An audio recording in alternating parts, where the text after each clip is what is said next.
Okay. So whenever you're ready, I'll give you control and you can go ahead. Okay, I'm ready. Click the mouse. I think I just gave you control. So I think if you click, you should be able to go through the slides. Oh, yep. Oh, sorry. Okay. Hi, welcome to everybody. Thanks for having me and inviting me. And, you know, maybe before I start with the slides, I could tell you a little bit about, my talk is about methamphetamine use in the LGBTQ plus community. And I could just give you a little bit of a professional / personal way that this, that methamphetamine entered my world. So I've been working at the Addiction Institute for about 24 years. And I was working with a client who had a cocaine addiction, and he was a gay male client. And he came to me and spoke to me about using methamphetamine. And as he spoke to me, I remember not really knowing much about methamphetamine and feeling a little bit like I don't quite know if I can, you know, can I handle this? Meaning, like, do I really know how to help him?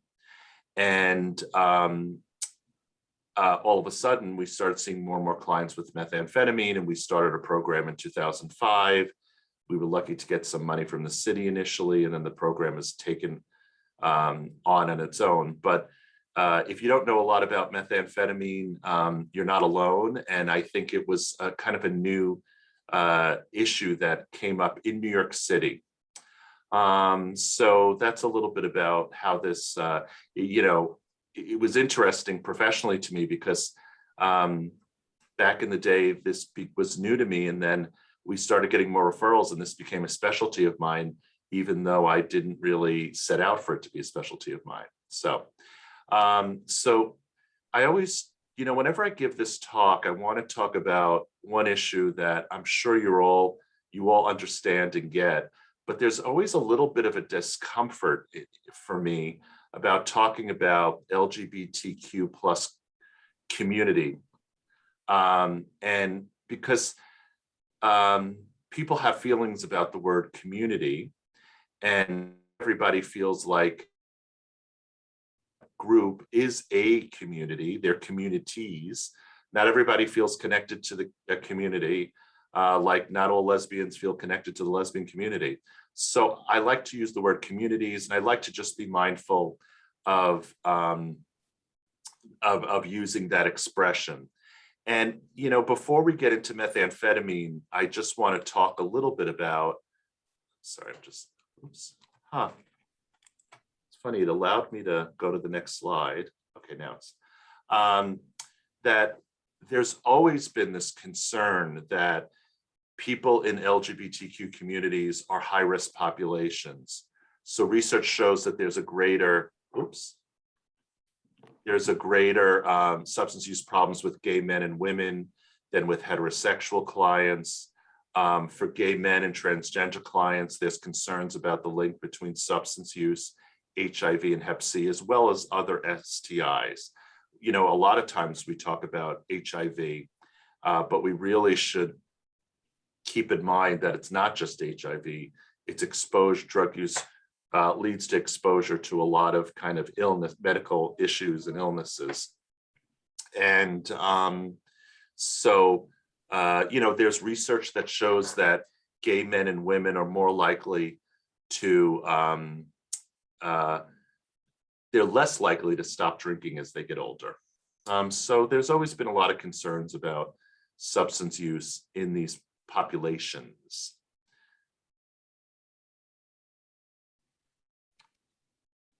Okay, I think for some reason, when I do this, it delays. Okay, we're good. For some reason, it's a little delayed, so I apologize for that. You know, one problem with the research is that there's not a lot of reliable information on the size of our communities. Part of it is that surveys don't even ask whether you're gay or lesbian or transgender. And sometimes they ask really painfully, like, I can't remember who spoke to me about how they were working in a clinic where they were trying to be sensitive to these issues. So they said, are you male, female, or unknown? And it was their way of like including people who are questioning, you know, their gender and stuff, or and it was just really not a great way to do that. But also, studies don't often ask about sexual orientation and identity. And also when they do studies sometimes in this area, I'll publish a study and say, hey, I did a great study of lesbian, gay, and transgender people in the world. And then when you look at it, there's like 300 gay men, probably white gay men. You know, there's 50 with lesbians, and there's like 3 transgender people in the population. So the research is so problematic. It's gotten better over the years. And there's just ways that our communities have been so ignored. And in addition to that, like even I work in an OASIS, which is a state program for addictions. And we used to fill out all these forms, and it never ever included anything about whether you're transgender or gay or lesbian.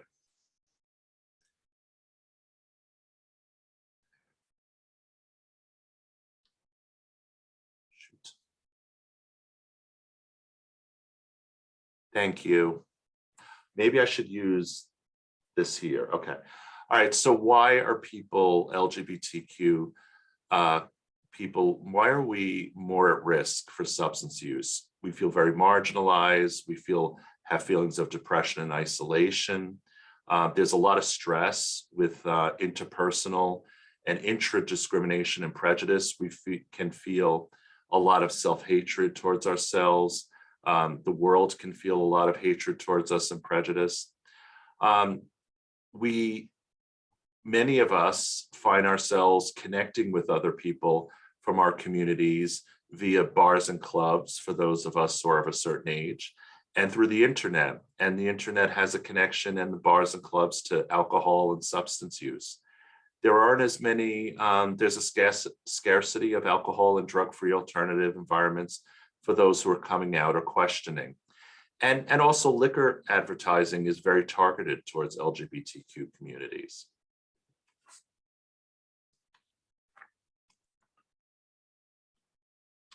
Okay.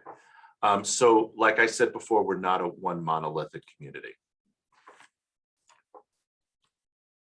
Oops, sorry.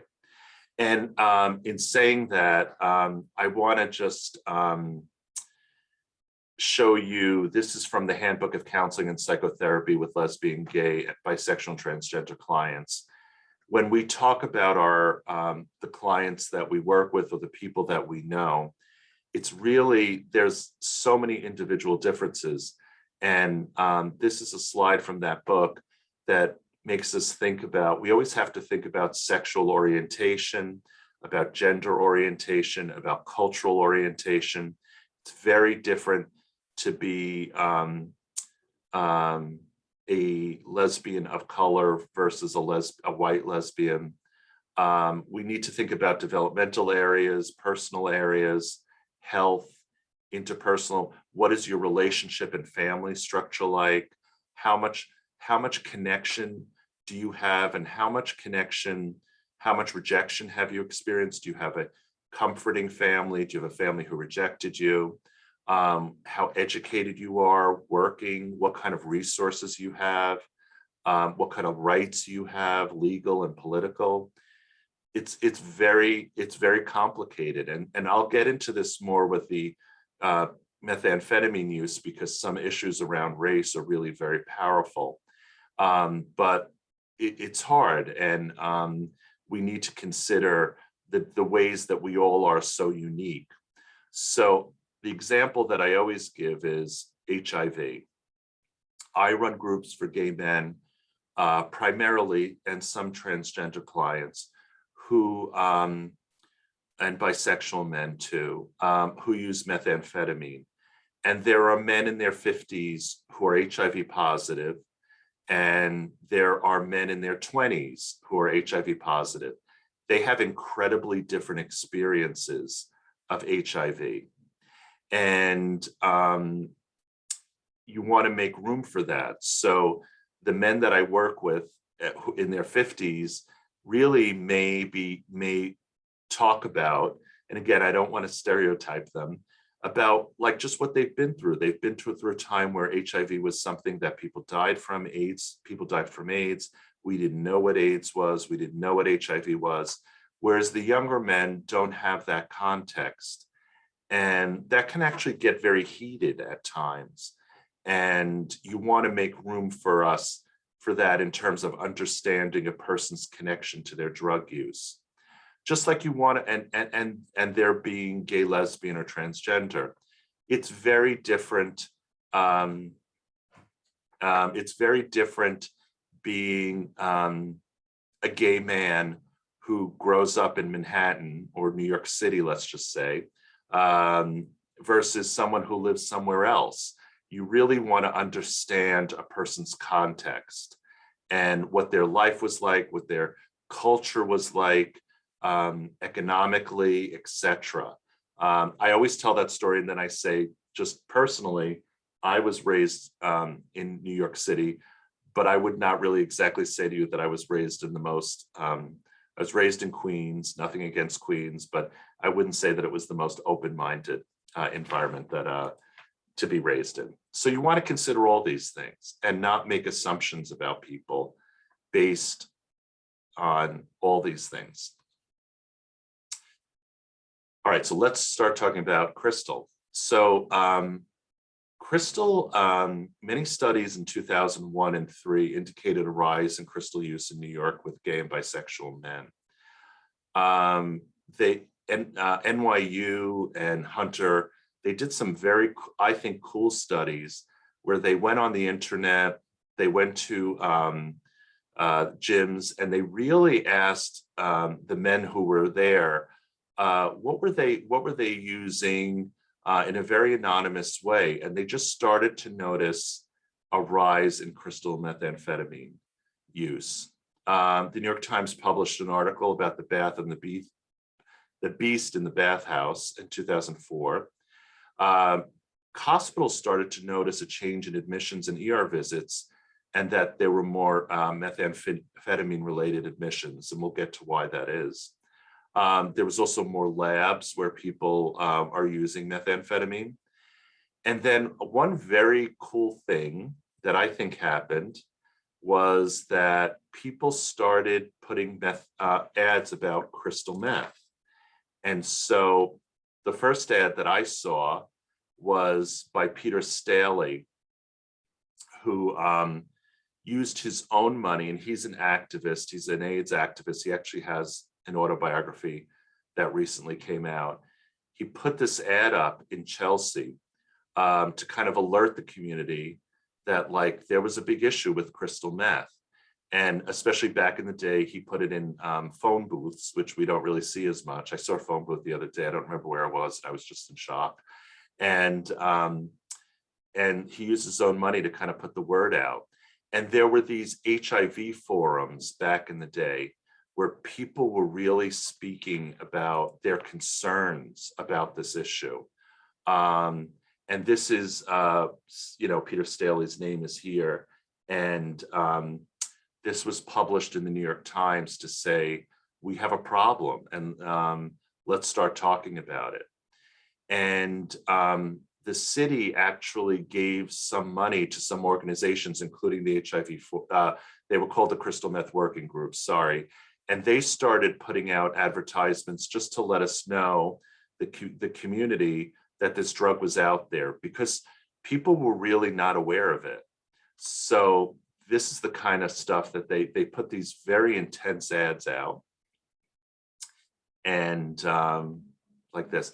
Now, part of the criticism of this working group was that they felt that these ads were so over the top and intense. It was kind of like to frighten people. And I understand where it came from. It came from a real concern. And I'm not somebody, I'm a psychologist. I'm an intervention person. I'm not a prevention person. So I think there were a lot of, like, I have no idea how to put the word out and prevent, but a lot of, especially my clients would say that they started to feel very pathologized, and that it actually made the crystal meth community go a little bit underground, because, you know, our communities, and I'm not talking about LGBT, our world is really stigmatizes drug use. We have a lot of judgments about drug use. And there are certain drugs that we look down upon much more than others. And I think a lot of the clients that I see would say that it really was a way to, like, judge them, and that it really made them feel like, I'm using a drug and I should really go underground and not talk to anybody about this. And so some of the ads became softer and just, you know, not as over the top, and kind of less stigmatizing. So what is meth? Meth is a stimulant. It has pseudoephedrine in it, which is why years ago you may have noticed that you couldn't go to CVS and buy something with pseudoephedrine unless you, you know, gave them your name. There's a lot of toxic stuff in meth, and ingredients are mixed and heated, and it can be smoked. It can be used IV or through an enema, and that it can be snorted as well. Here are some pictures. Meth is an interesting drug, or this interests me in that it's really a drug that's much more prevalent out west and southwest. And it started to move to Midwest and then East around 2000. And it's an interesting drug. When I first started giving talks on meth a very long time ago, I have family in Phoenix, and my nieces and nephews told me, where have you been? Like, methamphetamine is so popular out west. And they even said, which I didn't need to know, that one of their high schools was called Tweaker High School, which is not a comforting thought when you're an uncle to kids out in Phoenix. So it really came to us a little bit late. There's even articles that talk about, why is it that this issue only became a big issue when it went to New York and to the East? That actually, why is something only an epidemic when it comes out to, you know, places like New York? And which is an interesting point. It's very different. Like out west, it's much more common in women. Women are using methamphetamine for energy, holding jobs. It's cheaper out west. It has a different psychology. If you're interested in, if this is something that interests you, I think that, you know, a lot of different drugs have different cultures. And I think we minimize that. We say a drug is a drug is a drug in the substance abuse world, but it's really not true. And so this is a certain culture that happens in New York. There was real fears that it would extend to larger communities in New York. And that really has not happened. I'm not saying it's never going to happen. I'm not saying that it's I'm sure there's people you might know who don't fit into these categories, but it hasn't become like similar to kind of crack. And there was worries about that back in the day, that it would become more widespread. There's a lot of theories about drug dealers, you know, kind of protecting their worlds, and kind of like crack dealers not wanting meth to kind of infringe on their world, etc. So there may be reasons for that. In terms of the research for the transgender community, research has shown that approximately 20% of transgender women have used methamphetamine. Methamphetamine is the third most commonly used substance other than alcohol and marijuana. And a lot of people feel that meth is an overlooked problem in the trans community. So just to, oh, I'm sorry. I'm reading the chat. I'll get to that later. Sorry. Just to give you a little information. So if you want to think about meth, think about it like cocaine. So biologically, it inhibits the reuptake symptoms, the reuptake of dopamine. However, it also promotes dopamine release. So it's more intense than cocaine. It stays in your system longer and it affects you for like 10 to 20 hours, and withdrawal can take several days. So for example, if you used meth over the weekend and I saw you on Monday, you might seem okay. And so I think what always, when I first started working with people who used meth, they would say to me, I used over the weekend, and I would think, I wonder if they're not being honest with me because they seem okay. However, on Tuesday, you probably would not be okay. So it would stay in your system longer, and then you'd have a very severe withdrawal. There's even a book called Suicide Tuesdays, which is really about how hard it is on Tuesdays. If you're a weekend warrior, so to speak, that's when you crash. This is just a graph that shows you, if you look at the y-axis,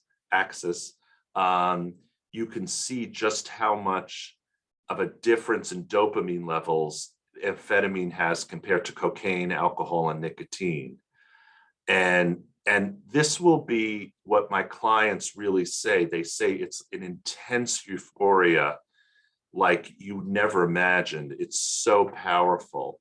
It increases self-confidence. Your senses are heightened. You're more socially outgoing. You have, and of course, there's always the connection with any stimulant to concentration. You have greater energy and a sense of connection. So especially early in the day, people would say to me, like, that was the most amazing sex I had. And also, I've never felt so connected to the people as I did when I was using. You have an intense sense of self-confidence. You really feel like you're the most beautiful person in the world. You know, who doesn't want that? Who doesn't want to feel that they are getting, you know, shedding all their inhibitions? Now, with the good, of course, sometimes comes the bad. And so for some clients that I work with, they can be very psychotic. They can get paranoid. They can have hallucinations. It can feel very similar to schizophrenia. They feel like a lot of the common psychotic symptoms that people experience are, I feel like someone's watching me. I hear voices. I think they can see what I'm doing. The police are after me. And then also, if you're going to get that high, you're going to have a really bad crash. And they have that crash. And so, especially for people who have suicidal histories, it can be concerning because the crash can be pretty intense. And that could lead them to make a suicidal gesture or an attempt. And the psychosis part of it is a big way that ERs start to see clients. Now, when people come into treatment, or if there's ever anyone in your life who is using crystal, they'll say things like they may be paranoid. Some of my clients are amazing in that they will say to me, I feel like someone's following me, but I have to be honest with you, I know this is the drug. They have a real sense that, like, this is drug related. Other people, to get to the last part of the slide, do not. And they may really feel that I or people in their lives, family, are part of the delusional system. So one of my clients who actively uses is fairly convinced that it's his mother who is also harassing him around his use. Some people need to be on antipsychotics during this time, and that really can help them. There's also medical consequences. People can get skin infections, partially because sometimes people start to scratch because they feel like, there might be bugs. People have dental issues. When crystal was a big deal back in the day. There was a lot of pictures about meth mouth, which is the way that your mouth deteriorates. I'm not going to show you those pictures because I think they were very gratuitous. And it was what happens is if you're smoking meth, you're ingesting a lot of toxic stuff into your mouth. Plus, you're getting dehydrated and you're probably not hydrating enough. People get burns just from, making meth or, kind of smoking it. And of course, the larger issue, the issue that we were really concerned about was HIV transmission. And so the crystal intoxication leads to sexual arousal, decreased inhibitions and judgment, and you want sensation seeking, so you're more likely to get into unsafe sex and HIV transmission. It's very similar to, the idea of, I like to have a drink because it makes me less inhibited and I feel sexier. However, the truth of the matter is the more you drink, you probably will not be as functional. So therefore you're going to have, and plus you're having more partners when you're using crystal. So you're probably going to be at more risk for HIV. But again, I want to emphasize, we're talking about STIs and we're also talking about Hep C. We're talking about a lot of things that people could put themselves at risk for. The good news, just to give you some updates, updates about, it does seem like the drug has plateaued. So, and I'm not saying that to say, oh, don't worry, everything's fine now, because it's not. But there is more information. So many of my clients would say, when I first started using meth, I had no idea what I was using. And that's not the case as much. The word is out. However, there's still a lot of people using meth. More of the men that I work with are using IV drug use, which is a more intense way of using, and also really can expose you more to, infections, etc. Most of them are positive, which was very different. The longer the drug has been around, the longer the history, meaning people are doing more damage, so to speak, to their lives. The other thing racially is it's not just a white man's drug. So when we started the program in 2005, the groups were like 95% white, they're men. It would often be like one man of color in the room, which was, of course, hard. I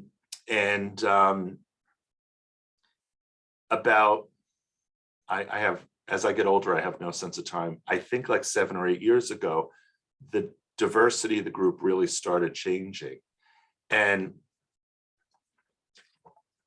there were a lot of feelings about that. Excuse me. So there were a lot of feelings that like the men of color would often feel very objectified by the white men. They felt that like, thank you very much for introducing this drug to our community.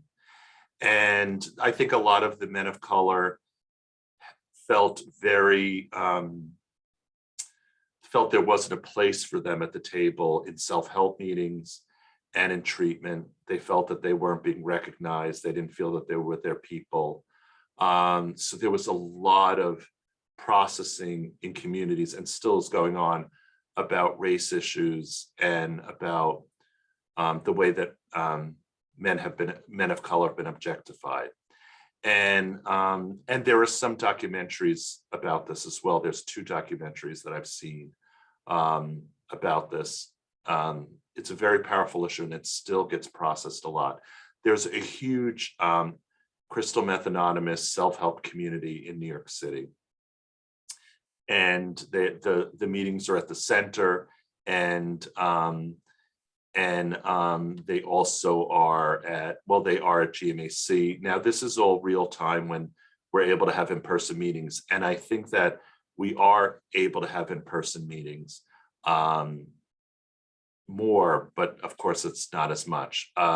So there's a very large self-help community in New York City. And of course, with COVID, one positive of COVID has been that people can now have access to a lot of meetings. So again, that's changed over the years. There's often resentment, and Bipec men are more likely to be HIV positive than white men and more likely to use other substances. So there's also a difference in the presentation of who we're seeing. I think that's it. Oh, my motivation. I want to be very mindful to give you guys time to ask questions. So Kathy Reback did a study, and the reason why people are using meth is for sexual experience, and for many HIV positive gay men, it's a way to relieve your anxiety about being positive. You don't really have to disclose your status, and you can feel more comfortable having sex. You know, in the crystal world, we talk a lot about sex because people will say, this is a powerful way for me to have sex. But I think sex is also about connection. Gay men and our transgender clients, they grow up in alienating environments and families, and they feel very shamed for their desires and for who they are. And the crystal world is a very interconnected world. And the people that I work with really know each other. And there is a sense, if you want a sense of community, the crystal community is one of them. It may not be the one community that we would think people should connect to, but it is a community. So it is a way to be part of something. And a lot of people who've grown up alienated want that. I think we often, as gay men and again, our transgender clients the same way, gay women can be the same way. We grow up very alienated for many of us. We also grow up having secrets and feeling very comfortable with our secrets and having a disconnected life. And there may be a way that we're very drawn to dissociation and to secret lives. So there's a way that like our sex life and our drug life can really connect. Sorry.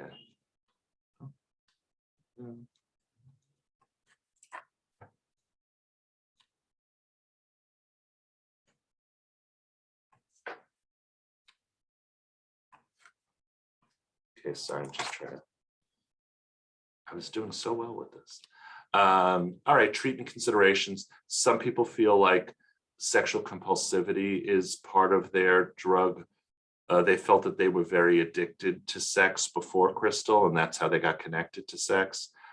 So when you're working with them in therapy, you have to look at sex life and their drug use. Just to say a very quick thing about this is, I'm always a little careful about this subject because I think a lot of people pathologize having a sex life, especially gay men and gay women and transgender clients, because I think they feel they want to judge. So to be sexually active is a problem, and therefore it's compulsive sex. That's not to deny that some people feel they have compulsive sex. I think there's a lot of body image and aging issues. Crystal is a way to lose weight and keep your weight down. A lot of our clients put a lot of judgment on themselves about their body image. I think it helps men accept their bodies sometimes. And how do we define ourselves as we age, I think is important. And we don't have a lot of great models for that in the gay, lesbian, and transgender worlds. And I think that that's really important. It's hard, it keeps people's weight down. And then when they get sober, it's also very hard. There's not really any medication for stimulant use. And what I mean by that is like opioids we have Suboxone, we have methadone, alcohol has, some people use naltrexone. Unfortunately, there's not been a lot that has helped people with cravings for stimulant use. People in recovery may need an antipsychotic, like I mentioned before, and an antidepressant, just because their dopamine and serotonin is so depleted from active use. Oh, okay. All right, so I noticed there were a lot of questions coming in, so I really want to be able to use the time to answer that. Okay, so how should I do this? Do I just read the questions or? Sorry, let me just put my video on. Well, first of all, that was an amazing presentation. Thank you so much, Joe. Oh, good. Yeah, so if you just want to read through the chat, through the questions, I'll check and see if Sure. there's any Q&A. But feel free to just go through the chat and answer everything. And I'll just let you know when we're at time. All right. Please drop in questions. Yes. Yeah, what role do I think Breaking Bad played in their use? I would say, this is off the top, first of all, a lot of my clients, part of when you're in treatment, you want to be really careful about what you watch because it can be very stimulating. And Breaking Bad, which I'm a big fan of, did not have a lot of drug use in it, but they had some moments that were I think could be very triggering to my clients. I think Breaking Bad is a good example of a different culture using methamphetamine. So I think a lot of my clients don't really relate to it because it's out west. Breaking Bad, if I remember right, mostly looked at a heterosexual community using meth. And so I don't know if it's had a big role in it. All right. As a human trafficking, we're seeing more in our field. Oh, that's a great question. I have not seen a lot of, listen, I think that part of the concern around human trafficking, I think there's a lot of concerns about people who escort and sex workers being connected to methamphetamine. I think that there's a whole culture. We work with people who are sex workers, and I hope I'm addressing your question. And we really, who want to continue that work, we really try to help them look at, like, how do you do this in a safe way? And I think it's complicated because I think there are a lot of people out there who are trying to find sex workers who will use with them. And also, I think there's a lot of abuse out there because if I can get somebody more messed up on methamphetamine, oh, sorry about that, I can also, take advantage of them. So there is a connection, let me just put it that way, but I don't know a lot of research that's out there. That's a great question. Yes, this is a great question. When I saw this pop up in the chat, I was like, oh, I'm so happy someone said this because I really should address this. So clearly we're going through a period of time where the whole fentanyl opioid kind of crisis is coming up. And so within our opioid programs, a few years back, we were very taken aback by the fact that fentanyl is in the opioids that our clients who use opioids, and fentanyl is a much more powerful medication, so people were overdosing.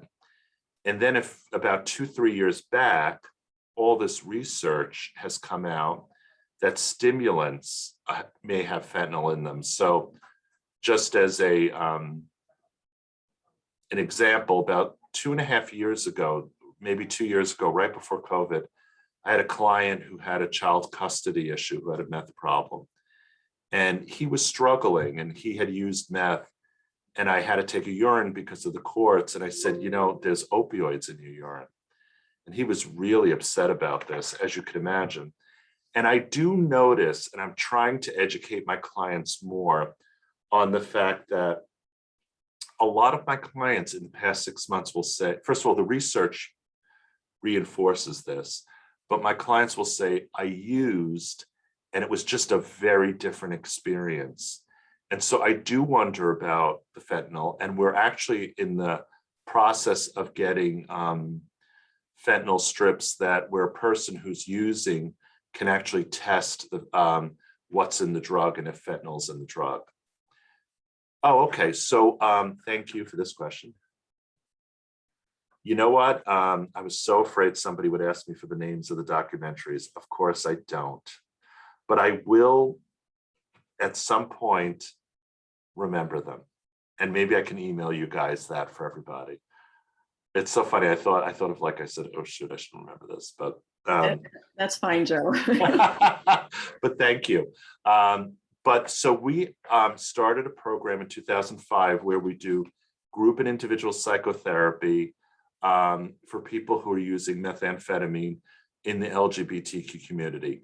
These are not lesbian clients. We do get some people who don't fall into those categories, but the predominant amount of people are people who do fall into those areas. And it's a forum for people to talk about sex, homophobia, transphobia, racism, drug use, identity, in a hopefully a safer space. We do offer individual, we have psychiatry and family therapy here too. Because there are some of our clients who would say, I would never talk about this in mixed company, meaning some people need to feel like they're with their people to talk about these issues. Now, I just want to be clear, there are some people who don't care, and I mean that in a healthy way. Some people feel like, I want to talk about these issues, and I don't care if there are people in this group who don't really relate to me. And also, there are some people who feel too anxious about being within a group where it's only men who are using crystal meth because they feel a little triggered. So there's some people who prefer to do this in a mixed group, but we wanted to have a balance of this. So that's what our program's like. We're hospital-based. We're within a hospital. We have we normally have an inpatient facility that's reopening soon. What impact on prevalence, if any, do you see on the shift away from the bar scene? I think that I do think the internet is a bigger, my clients would not report, oh, I went to the bar and I used meth. It's a very underground scene. So I think the online app hookup scene is much more connected to meth than the bar scene. I think the bar scene has its own struggles, but the prevalence is much more, I'm sorry, guys, I should have taken my phone up. I think it's much more about the underground scene. In fact, in the old days, when we started the program, we put ads out on the internet because we felt that that was the way to address the population that we were looking for. And of course, now it's not just the internet, it's apps and things like that. Okay, if people are now more aware, steering clear of it, what are they replacing it with?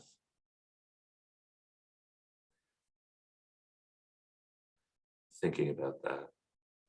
See, I think that just because you're aware of it doesn't mean you're not going to go there. So I think the connection to sex is so powerful that I think it's still really hard not to stay away from meth.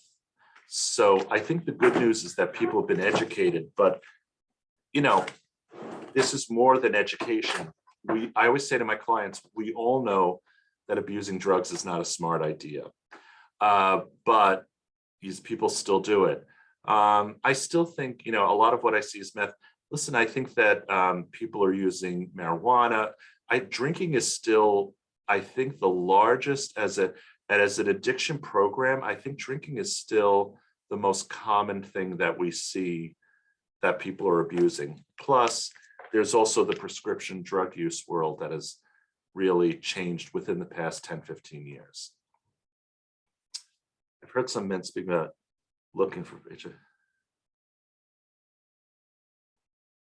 I want to understand the questions, like that there's been this world of like men looking to get infected. Is that what the question is? I've heard some men speak about looking for HIV positive partners, or is it about HIV partners looking for HIV? So this is actually an instance where there are men that I have spoken with who are in hookup apps looking for someone who is HIV positive to have sex With the idea that they might seroconvert? I don't know. Okay, you know, I think it could be a few things. Listen, I think it's very hard if you're an HIV positive man.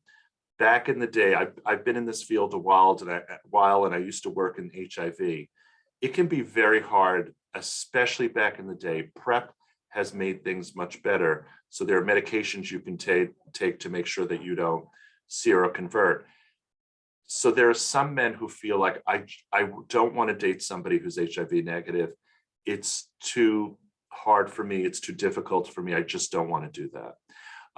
So that's why they're doing that. They don't want to have to negotiate this. They don't want to have to feel rejected because they're HIV positive. So that may be what we're talking about. I think I haven't heard of HIV's changed so much, but back in the day, I think there was this concern that there were some men who were looking to seroconvert.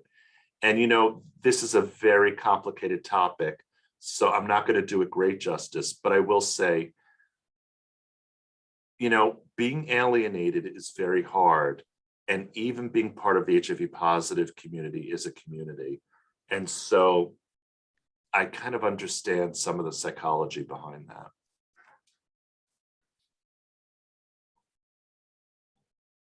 What does a harm reduction approach? Oh,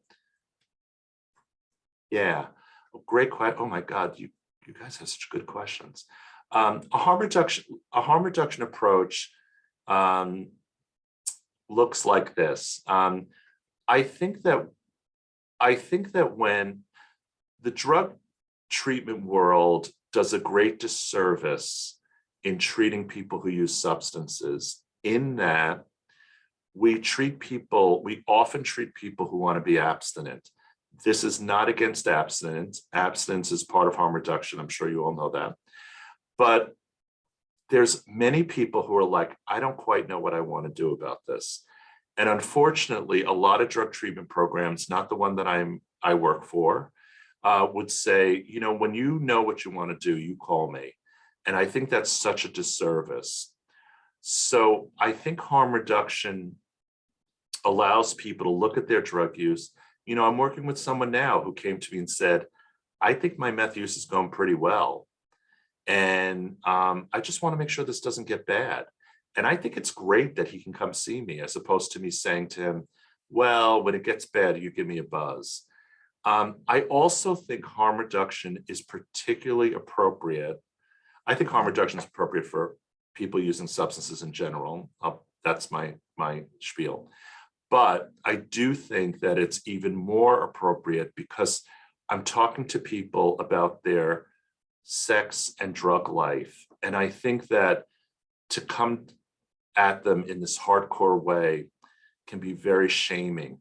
I haven't had this happen to me in a long time, but when I first started this program, people would call me and say, hi, I want to hear about your program. Are you going to tell me I have to stop using drugs and having sex? And I was like, no, that's not what I'm going to tell you. So I think particularly in this area, there are clients who really are coming to us to say, I just want to kind of sort this out. Some of our clients, for example, want to stop using IV drug use. They don't want to stop crystal at this point. And that will help them have less psychotic experiences. And I think that's great. So there's a lot of ways that harm reduction, especially with this population, really fits. And that's kind of the way it can look. I don't know. Oh, I think I answered. I was so worried I wasn't going to be able to answer all the questions. I think I answered them. I think that was all the questions. That was perfect good. timing. Wait, Awesome. Oh, maybe not. one more. Oh, I'm sorry. There's suggestions from him.